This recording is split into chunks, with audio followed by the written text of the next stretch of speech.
പ്രദേശവാസി ജുബൈർ വിവരങ്ങളുമായി ചേരുന്നു.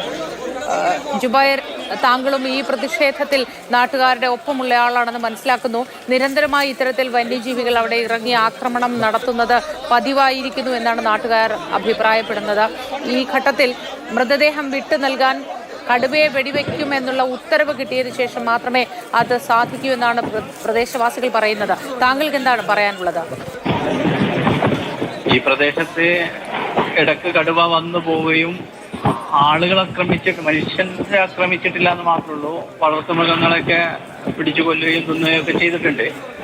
അതിന്റെ ഭാഗമായിട്ട് പല സമയത്തും കൂട് വെക്കുകയും എന്നാൽ ആ കൂട്ടിലൊന്നും കടുവ അകപ്പെടാതെ മാറിപ്പോവുകയാണ് ഉണ്ടായിട്ടുള്ളത്.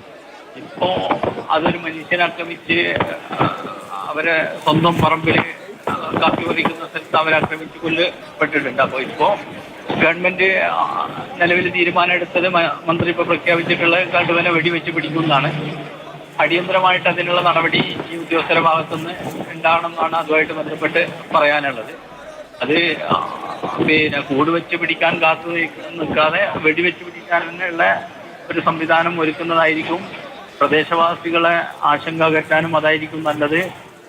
അവിടെ സുരക്ഷിതത്തിനും ഒരു മനുഷ്യനെ കൊന്നു തിന്ന കടുവ എന്നുള്ള രീതിയിൽ ആളുകളെ സുരക്ഷിതത്തിനും ഏറ്റവും നല്ലത് അതാണ് നമ്മളെ നിലപാടും.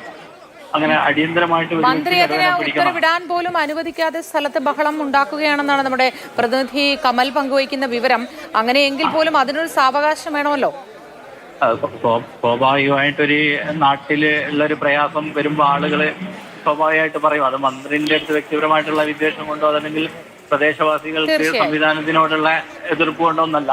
സ്വാഭാവികമായിട്ട് പ്രതിഷേധം ഉയരും. ആ പ്രതിഷേധം ചർച്ചയ്ക്ക് ഒടുവിൽ അത് പരിഹരിക്കപ്പെടും എന്നാണ് പ്രതീക്ഷിക്കുന്നത്.